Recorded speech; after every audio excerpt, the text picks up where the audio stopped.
Nomor 7 tahun 2017 tentang pemilihan umum, Lembaran Negara Indonesia tahun 2017 nomor 182, tambahan Lembaran Negara Republik Indonesia nomor 6109 adalah konstitusional sepanjang tetap berlaku untuk pemilu DPR 2024 dan konstitusional bersyarat untuk diberlakukan pada pemilu DPR 2029 dan pemilu berikutnya sepanjang telah dilakukan perubahan terhadap norma ambang batas parlemen serta besaran angka atau persentase ambang batas parlemen dengan berpedoman pada persyaratan yang telah ditentukan.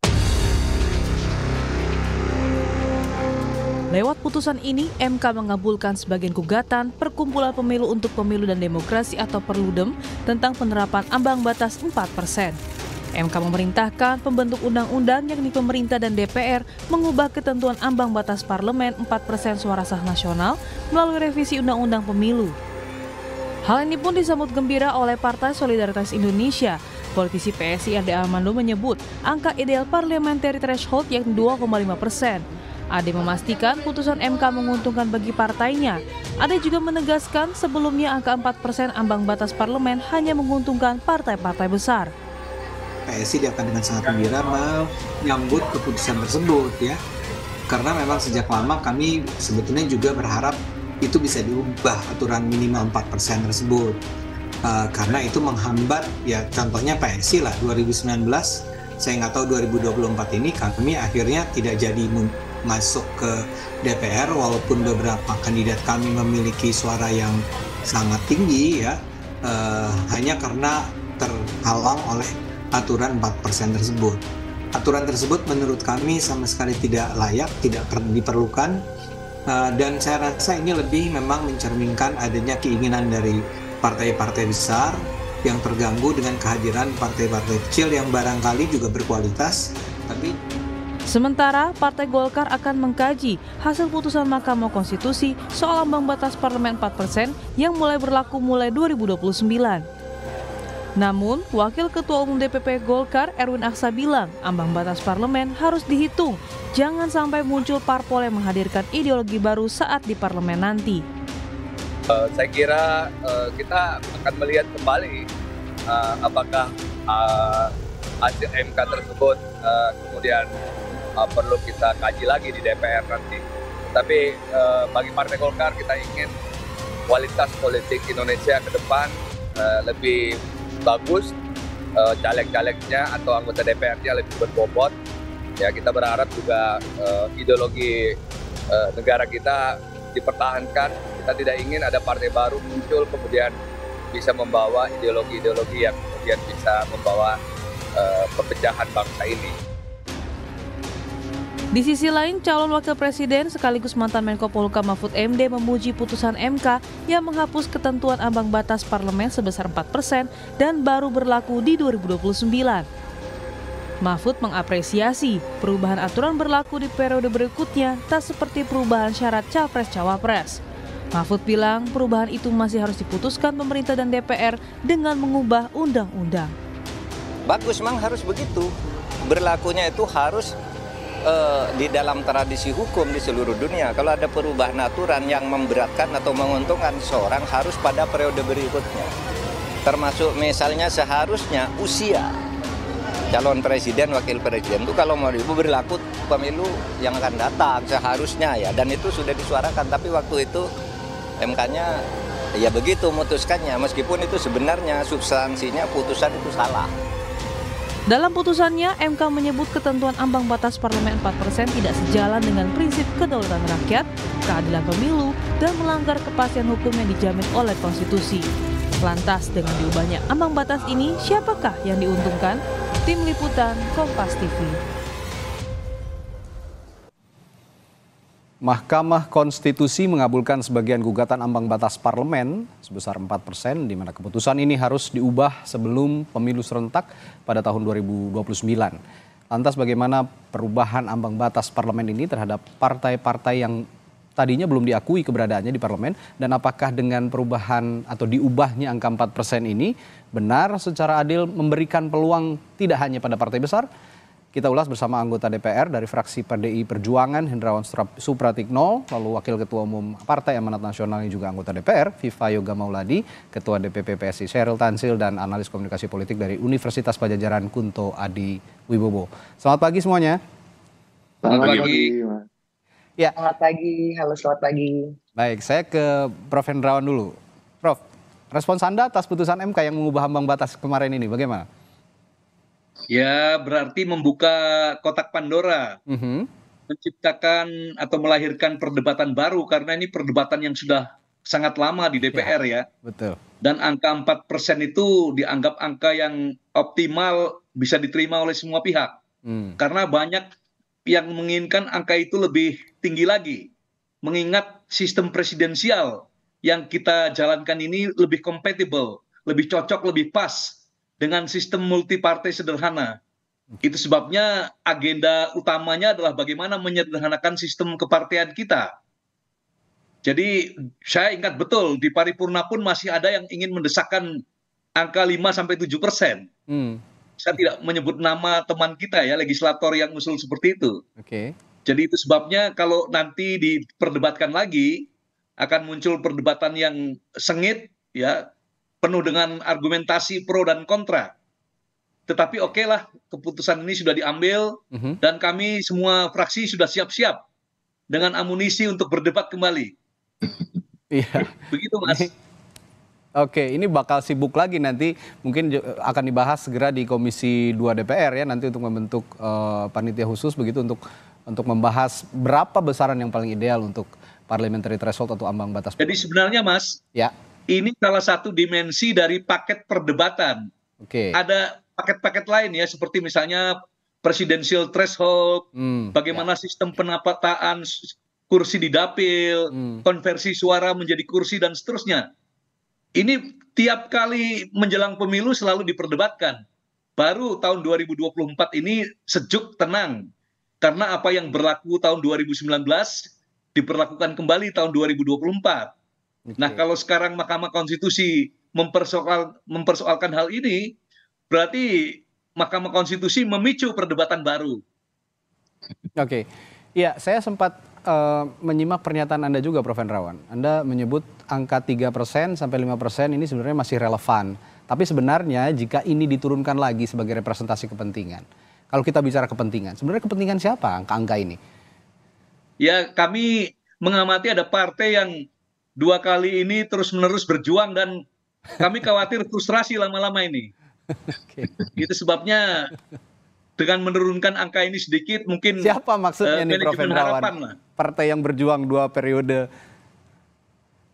Ya, saya tidak perlu menyebut ya nama partai, tetapi manajemen harapan dalam politik nasional itu penting sekali. Ya. Oke, saya ke Mas Viva deh kalau gitu.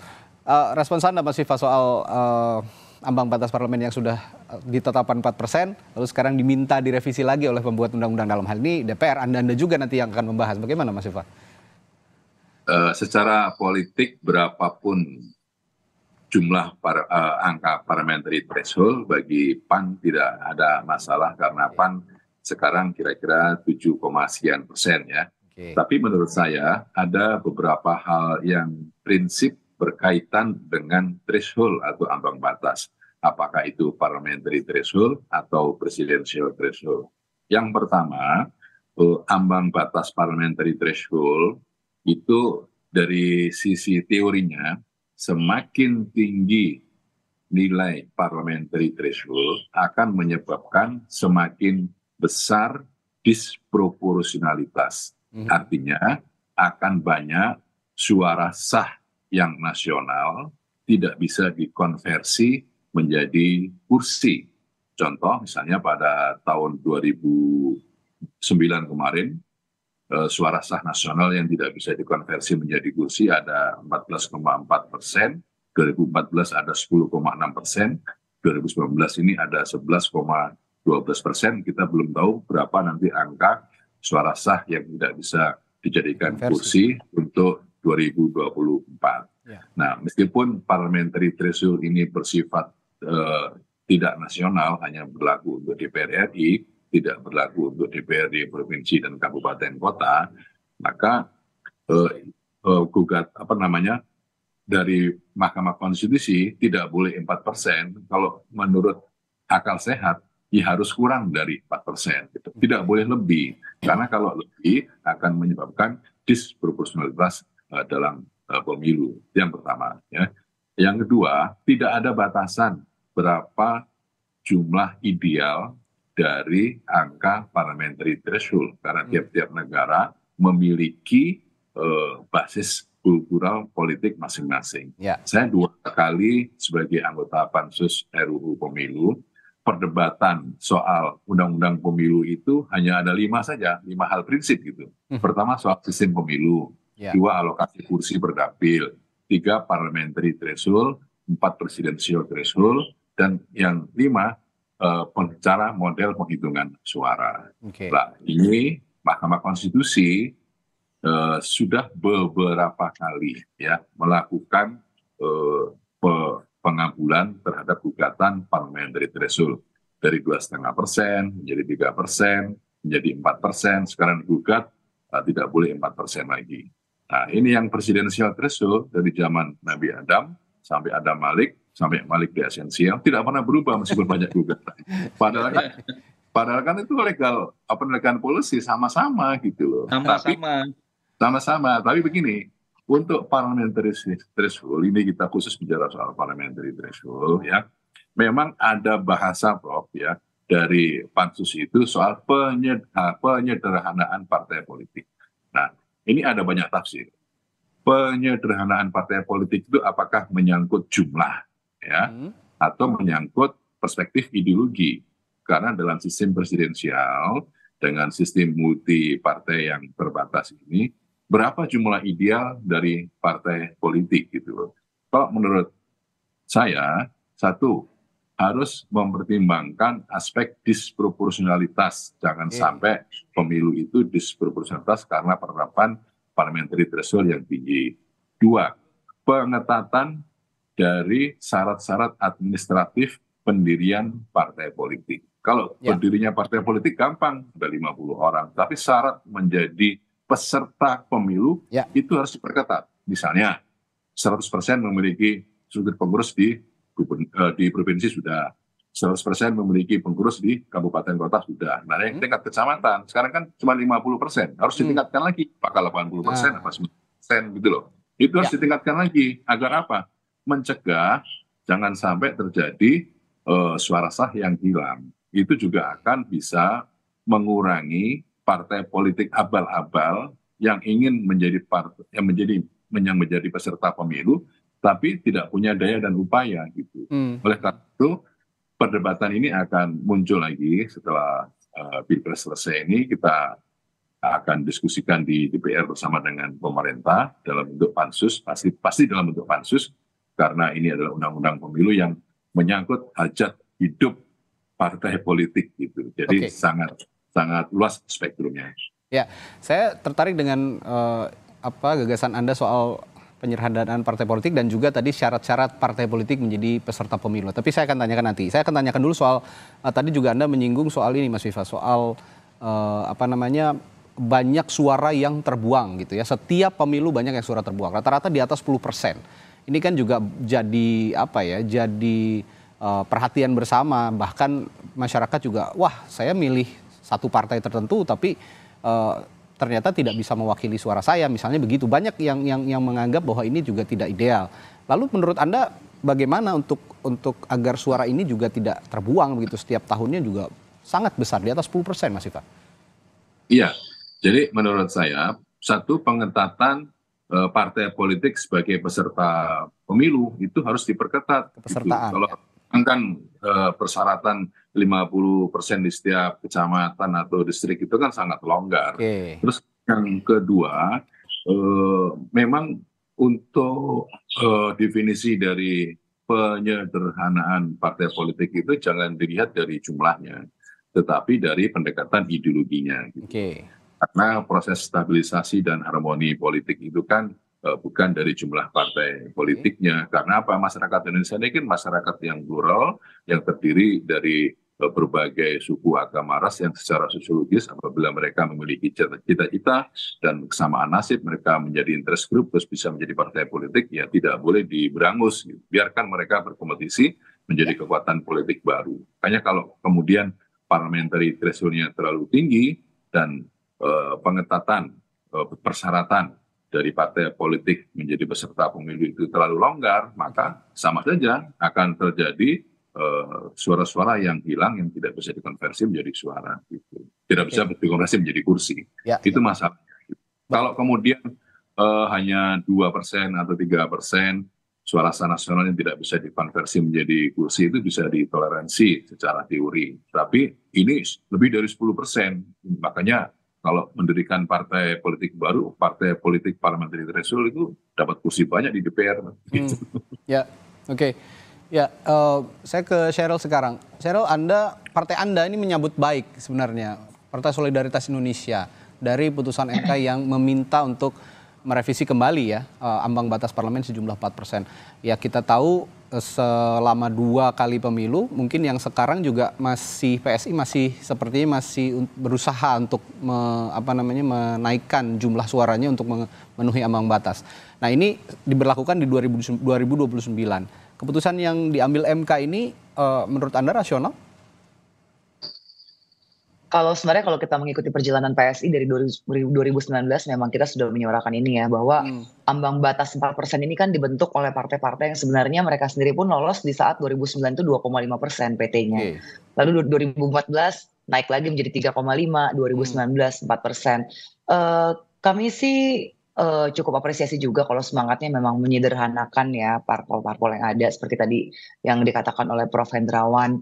Tetapi saya rasa sangat logis dengan pernyataan Pak Vivayoga yang mengatakan bahwa kita mau melihat dari jumlah parpol atau ideologinya. Saya sih sangat apresiasi dengan penjelasan yang begitu bernas ya dari Pak Vivayoga ya. Yang kita mau ini kan di sini ideologinya, jangan yang terlalu banyak. Tapi bagaimana mengkerucutkan ideologi-ideologi itu memang betul-betul representasi dari para pemilih. Dan kalau di catatan saya bahkan 2019 itu sebenarnya kalau digabungkan suara-suara kursi yang jadi dari caleg-caleg tapi partainya belum berhasil melewati PT 4% itu ada 9,79%. Ini cukup besar ya, malah tadi kalau di angkanya Pak Vivayoga itu kan 11,12% ya. Kalau di catatan saya 9,79% dan itu sebenarnya sudah lebih besar daripada angka partai-partai kelas papan tengah gitu seperti Nasdem, juga ada PKB dan lain sebagainya. Jadi memang ini kan semangatnya dari Perludem ketika mengajukan gugatan ke MK adalah jangan sampai ada aspirasi suara rakyat yang sudah mencoblos lalu terbuang begitu saja. Apalagi kalau calegnya memang mendapatkan 1 kursi, berarti kan suaranya banyak.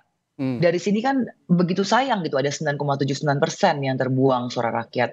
Jadi tentunya kami sebagai PSI yang juga menyuarakan hal yang sama sejak tahun 2019, kami sangat apresiasi ya. Ini merupakan suatu kemajuan dalam demokrasi, meskipun ini open legal policy yang harus dibahas lagi oleh teman-teman di DPR nanti. Dan sebenarnya bisa kita terapkan seperti misalnya di DPRD. Di DPRD Bandung itu kami mengambil contoh ya. 1 fraksi itu harusnya 4 kursi dan PSI mendapatkan 3 kursi dan akhirnya kami bergabung untuk jadi 1 fraksi dengan P3 dan nggak ada masalah, baik-baik aja gitu loh, tetap bisa berjalan dan bisa mengaspirasikan titipan masyarakat pada proporsinya begitu. Ya, oke. Lalu bagaimana dengan gagasan yang diungkap juga oleh Mas Viva tadi bahwa kepesertaan partai politik menjadi peserta pemilu ini yang seharusnya lebih diseleksi lagi dengan baik karena memang banyak partai-partai politik yang boleh dikatakan tidak siap sebenarnya jadi peserta pemilu di daerah. Nah, kalau PSI sendiri perangkat infrastruktur dari mulai pusat, provinsi, kabupaten, kota, kecamatan ini sebenarnya sudah siap semua atau seperti apa keadaannya? Begini, kalau sebuah partai sudah lolos verifikasi faktual untuk menjadi peserta pemilu, berarti pasti sudah siap, Mas. Karena kalau tidak siap itu dengan sendirinya gugur dalam verifikasi faktual. Dan verifikasi faktual itu begitu sulit dilakukan. Misalnya di PSI sendiri ya, kami sebagai partai yang umurnya tidak belum sesenior teman-teman parpol lain. Kami mengalami betul bagaimana hambatan, bahkan ada usaha-usaha pihak-pihak tertentu yang berusaha mengagalkan verifikasi faktual PSI. Itu nyata tindakan-tindakannya. Tapi ya kami jalan terus dan kami berhasil lolos verifikasi faktual. Tentunya Undang-Undang Pemilu sendiri sudah membuat bagaimana proses verifikasi faktual apa saja yang harus jadi checklist sebuah parpol ketika ingin maju dalam pesta demokrasi pemilu. Itu pasti sudah dibuat standarisasinya itu sudah sedemikian sehingga parpol yang lolos verifikasi pemilu itu sudah dianggap pantas dan layak dari segi infrastruktur di seluruh provinsi. Ya, oke. Tapi memang beberapa pengamatan jurnalis begitu, termasuk kami ini di Kompas TV, beberapa kali juga saya tidak menyebut PSI ya, tapi ada beberapa partai politik lain yang lolos verifikasi faktual, tapi ternyata didatangi kantornya bukan kantor partai melainkan warung atau dan segala macam. Ini yang harus ditertibkan lagi mungkin yang dimaksud Mas Viva seperti itu. Saya ke Mas Kunto. Mas Kunto, MK ini kan memutus perubahan ambang batas. Pasti ada yang merasa diuntungkan, ada yang merasa juga wah ini tidak seharusnya seperti ini, seperti perdebatan yang kita bicarakan pagi hari ini. Kalau ngomong untung rugi, bagaimana secara politik, Mas Kunto? Iya, Mas Radi. Kalau menurut saya yang diuntungkan harusnya ya rakyat yang pertama ya, pemilih gitu. Bagaimana dengan putusan MK ini membuka peluang atau opportunity bagi pemilih untuk diwakili atau memberikan suaranya yang tadi bisa menjadi kursi gitu kan. Tidak kemudian suaranya terbuang dalam tanda kutip ya. Dia milih sebuah partai tapi kemudian tidak terwakili di DPR. Jadi menurut saya ini opportunity Mas, itu peluang bagi kemudian DPR, Mas Viva, Prof. Hendrawan, Mbak Sheryl di sini kalau nanti masuk untuk kemudian mendiskusikan soal apakah benar bahwa penyederhanaan partai itu mutlak perlu dalam artian presidensial gitu kan. Karena kalau dari catatan saya kan dari awal pemilu kita yang demokratis ini tahun 99 kan memang sudah ada threshold kan 2,5% waktu itu 99 dan kemudian suara yang tidak terkonversi pun juga lumayan banyak 10%. Cuman anomalinya kan di 2014 ketika thresholdnya 3,5%, suara yang tidak terkonversi jadi kursi itu hanya 2,4% saja. Jadi ini kan harus dicari formulasi supaya bisa mereplikasi pemilu yang 2014 ini Mas gitu. Ya mungkin itu kebetulan tapi kan kita butuh kajian yang lebih mendalam ya tentang ini ya gitu. Jadi kalau masalah diuntungkan dan dirugikan menurut saya ya pertama-tama ya harus yang diuntungkan harus rakyat Mas kalau menurut saya pemilih ya bukan hanya partai politik gitu. Kalau hitung-hitungan MK kan problemnya kan putusan ini dibuat karena yang pertama hak politik, kedaulatan rakyat, dan rasionalitas. Rasionalitas 4% itu juga nggak ada kan setelah dikaji gitu kan. Tadi Prof. Hendrawan bilang bahwa ini adalah kesepakatan. Oke, kalau kesepakatan partai-partai yang ada di DPR, tapi kemudian kan harus ada hitung-hitungan argumen yang lebih dalam kenapa 4% gitu. Ketika mungkin kan Mahkamah Konstitusi tidak menetapkan harus sekian persen kan Mas. Membuka peluang itu tadi Prof. Hendrawan bilang kotak Pandora gitu kan. Itu menarik. Lalu dari Mas Viva kalau menurut saya problemnya ketika pembatasan atau penyederhanaan ideologi adalah ketika pemilih sendiri mempersepsi ideologi partai di Indonesia itu hampir sama semua gitu.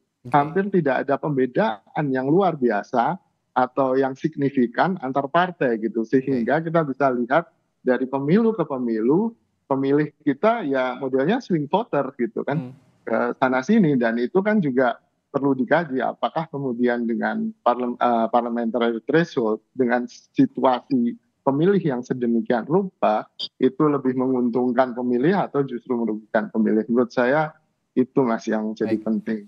Ya Mas Kunto, yang menarik juga begini, kalau kita memprediksi ya, kalau kita boleh memprediksi begitu, parlemen yang akan datang ini 2024-2029 sepertinya berdasarkan hasil sementara real count di KPU tidak akan banyak berubah yang masuk di parlemen begitu. Nah ini nanti ambang batas ini kan akan dibahas oleh anggota-anggota DPR yang lolos di parlemen pada periode ini begitu, yang dihitung saat ini oleh KPU. Nah kira-kira kalau Anda melihat secara komunikasi politik, komunikasi yang dibangun dari partai-partai yang ada sekarang, merujuk juga pada dukungan-dukungan mereka di Pilpres begitu ya, ini suaranya akan bagaimana? Atau penggalangan pendapat ataupun komunikasinya akan seperti apa Anda melihatnya?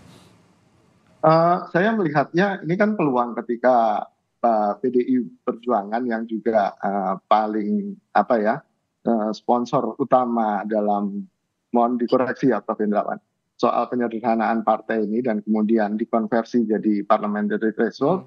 Sekarang posisinya kemungkinan besar di luar pemerintahan, kan gitu. Ini menarik ketika kemudian mungkin yang di dalam pemerintahan pun untuk urusan parliamentary threshold sangat mungkin punya kepentingan yang sama.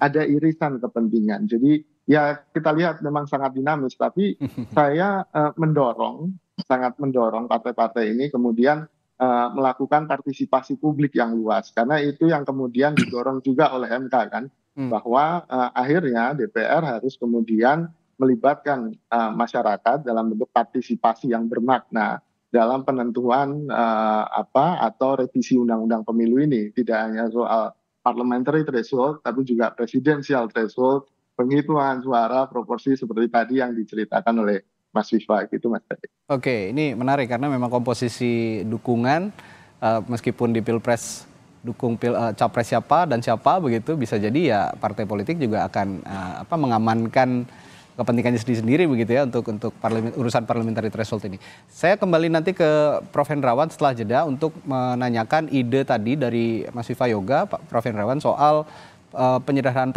partai dari seleksi alamnya di awal pada saat pendaftaran di KPU ini ya threshold tidak perlu ada berapa persen dihapus saja, tapi penyederhanaannya atau seleksinya lebih diperketat lagi agar nanti juga untuk menjadi peserta pemilu itu tidak semudah yang terjadi saat ini. Saya akan tanyakan itu ke Prof. Hendrawan, tapi setelah jeda di Sapa Indonesia Pagi. Tetaplah bersama kami.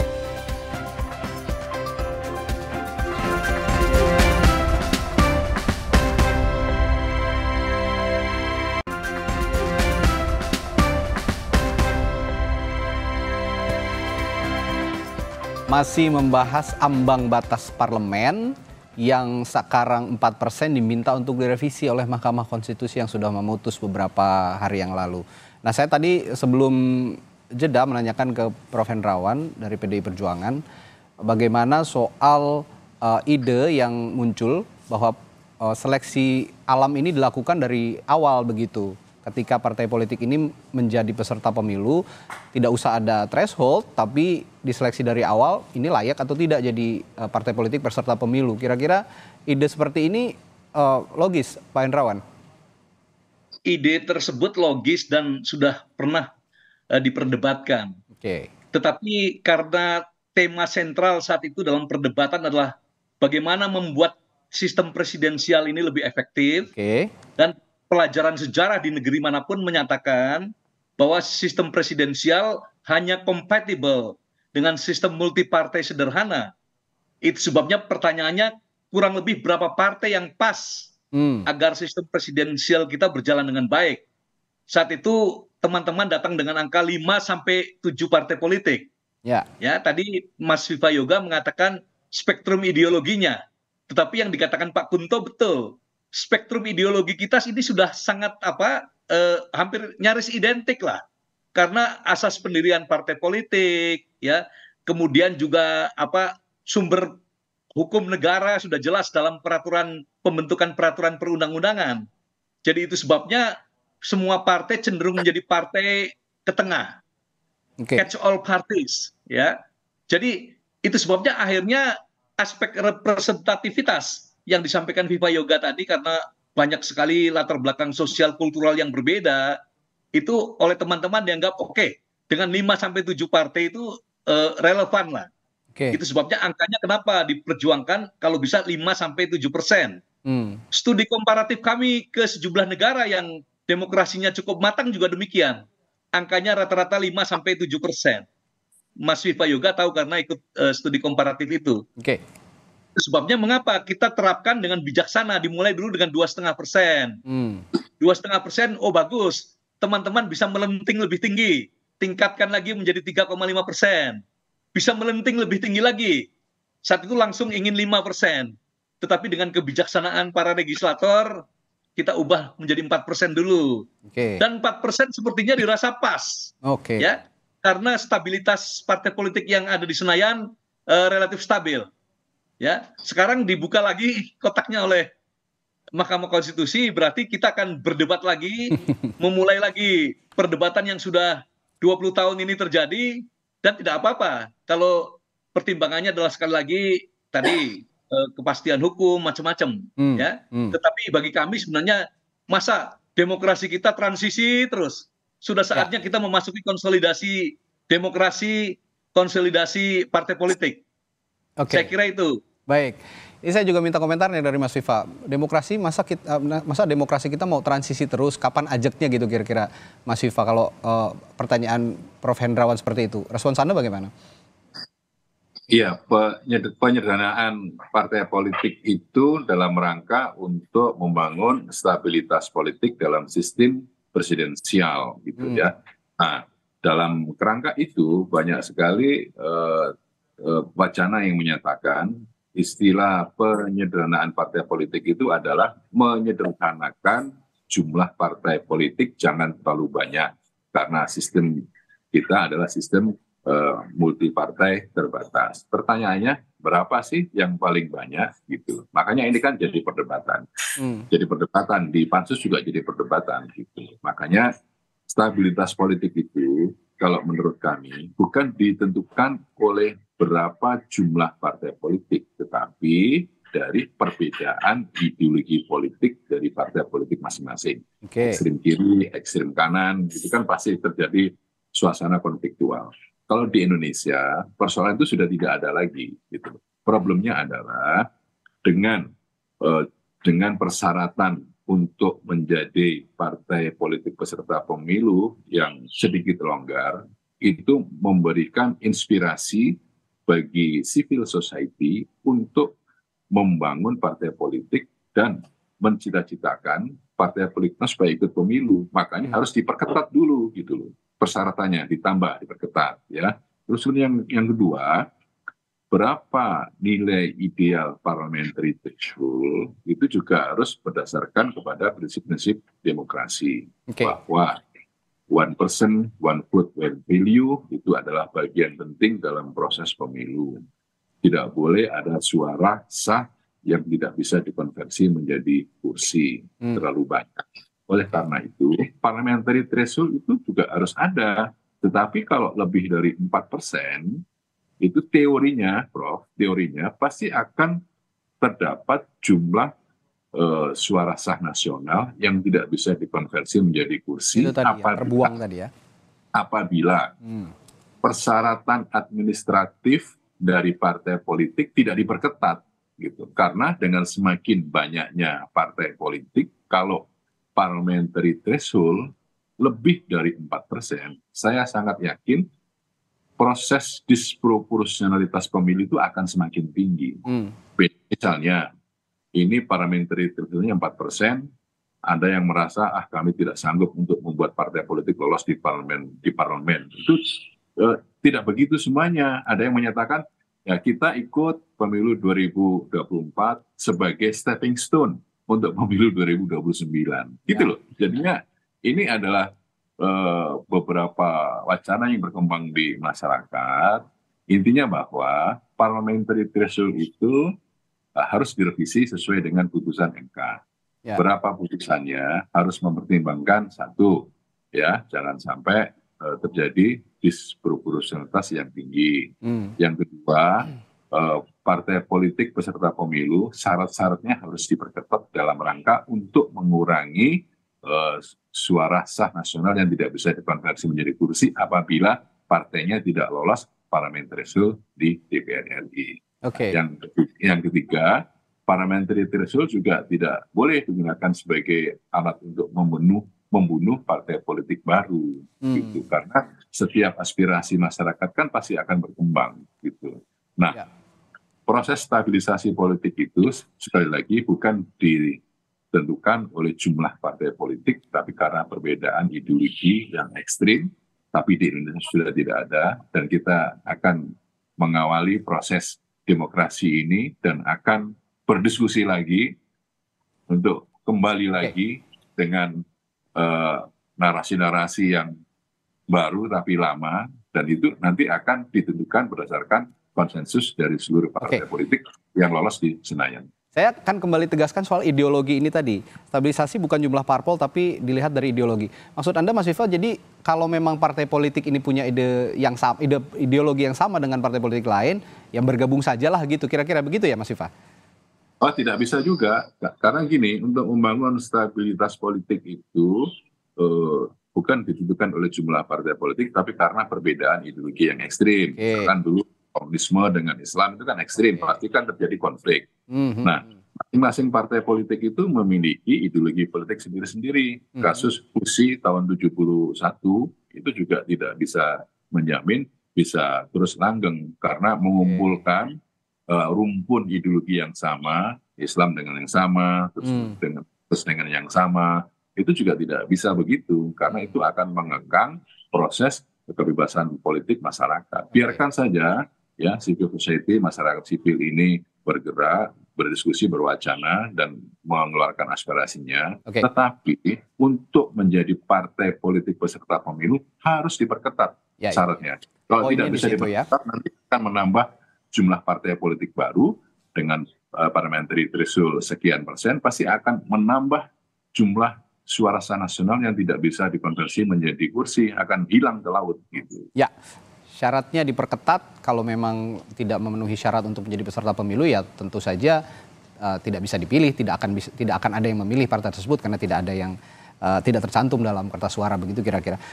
Saya kembali ke Sheryl. Sheryl, PSI kan ini sekarang masih ya kita belum tahu ya, masih struggling untuk masuk ke parlemen.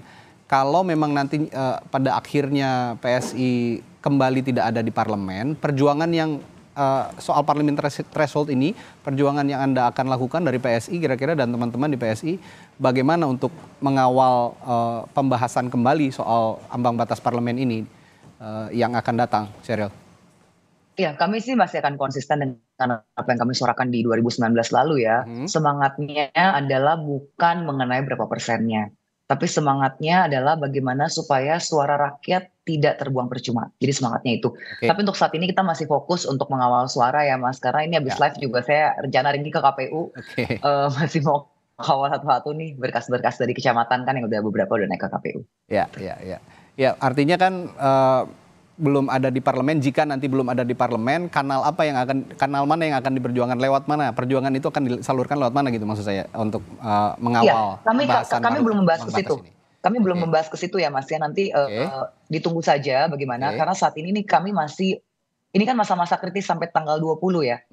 Jadi fokus kami saat ini adalah bagaimana menjaga suara PSI. Itu dulu Mas. Itu dulu ya. Untuk nanti soal PT ini nanti kita akan kabarkan media kalau kami sudah ada press conference resmi. Baik. Betul. Ya, kalau tadi berarti pernyataan Mas Viva soal syarat partai politik kembali diperketat begitu ya. Ini PSI juga bisa memahami soal ini ya. Bagaimana kalau bisa diperketat, maksudnya dinaikkan lagi dari 4%? Bukan, syarat-syarat untuk menjadi peserta pemilu di KPU ini tadi usul Mas Viva kan thresholdnya tidak perlu tinggi-tinggi, tapi syarat untuk menjadi peserta pemilu diperketat kembali sehingga partai-partai yang lolos dalam penyelenggaraan pemilu ini tidak juga sembarangan begitu. Ini Anda juga bisa pahami ini ya, berarti PSI setuju dengan pernyataan Mas Viva. Tentunya begini, menjaga standarisasi sebuah partai untuk bisa ikut perhelatan pemilu itu penting. Karena saya sepakat bahwa kita juga nggak mau orang asal-asalan berkumpul lalu mengaku sebagai partai dan berusaha ikut pemilu. Tapi tentunya kita lihat juga proporsionalnya bagaimana. Dan pada saat ini saya rasa standar yang ada dalam undang-undang pemilu sudah cukup tinggi. Terbukti kan banyak sekali partai-partai yang akhirnya tidak berhasil begitu untuk maju dalam laga pemilu. Jadi silakan didiskusikan saja. Yang penting selama diskusinya berjalan itu transparan dan publik bisa ikut mengawal berjalannya diskusi tersebut. Ngomong-ngomong suara PSI yang beberapa calegnya juga punya suara yang sangat tinggi begitu ya dari pemilu ke pemilu, termasuk di 2024 ini. Di daerah mana saja sih PSI ini punya suara tinggi caleg-calegnya, Sheryl? Saat ini dalam pantauan saya itu di NTT tentunya ya kita naik sampai 600%. Perolehan kursi di DPRD-nya dan untuk DPR RI-nya kita melihat itu sudah naik 400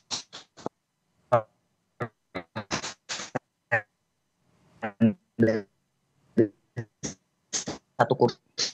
Ya, Sheryl, sepertinya sambungan Zoom-nya agak terputus-putus. Adi Ando di 2 yang meliputi Jakarta Selatan. Luar negeri juga. Oke, dapil-dapil yang saat ini kita kemungkinan besar mendapatkan 1 kursi, itu dapil DKI 2, NTT, juga Jateng 5. Dan tentunya dapil saya DKI 3 ya. Sis Grace ini kan suaranya kita prediksi akan lebih tinggi daripada 2019 lalu. Ya, dan ada beberapa tempat lagi yang saya terus terang saya belum ikutin lagi rekapnya karena data saat ini kan tidak proporsionalnya yang masuk ya di Sirekap, tidak proporsional dari semua daerah begitu. Ada daerah yang sudah hampir selesai, ada daerah yang masih di bawah 60%. Oke, ya ini yang juga disuarakan begitu, jangan sampai suara-suara yang banyak ini dari caleg-caleg ini akhirnya terbuang sia-sia begitu ya, tidak bisa mewakili rakyat di parlemen. Baik, Mas Kunto, Mas Kunto, kalau melihat perjuangan partai-partai baru begitu ya yang belum lolos ke parlemen sampai saat ini di pemilu 2024 akhirnya punya suara yang terus merangkak naik begitu. Anda melihat dari sisi komunikasi politik partai-partai baru ini punya kans yang besar untuk kembali berjuang di 2029 dan akhirnya lolos di parlemen?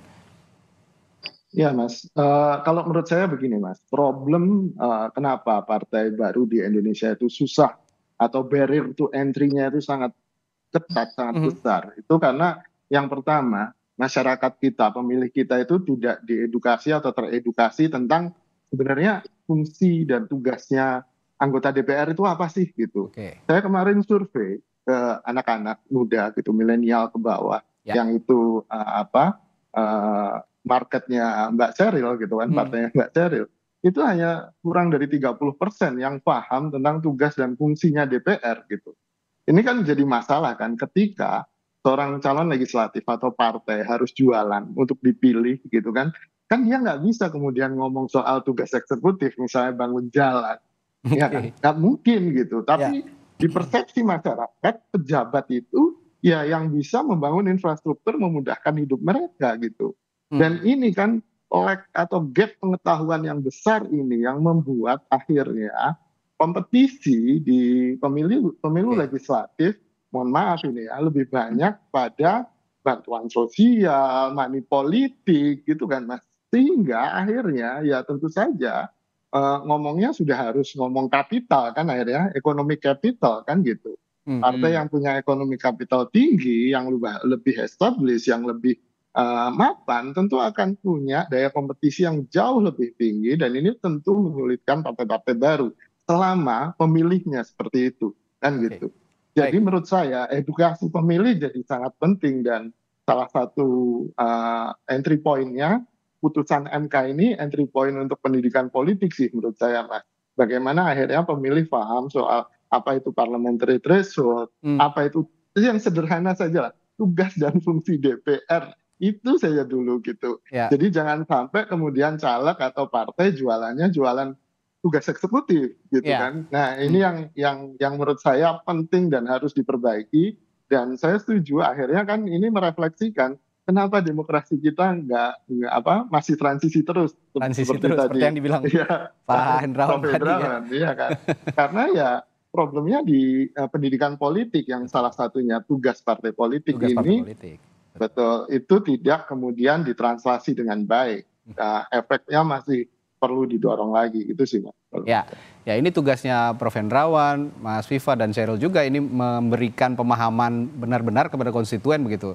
Mungkin tidak semua masyarakat, bahkan konstituen partai juga paham apa sih itu parliamentary threshold, apa pentingnya ambang batas, dan kalau memang diberlakukan atau tidak, apa untung ruginya, apa bagusnya untuk sistem ketatanegaraan kita. Ini yang harus dijelaskan masing-masing oleh partai politik kepada konstituennya masing-masing.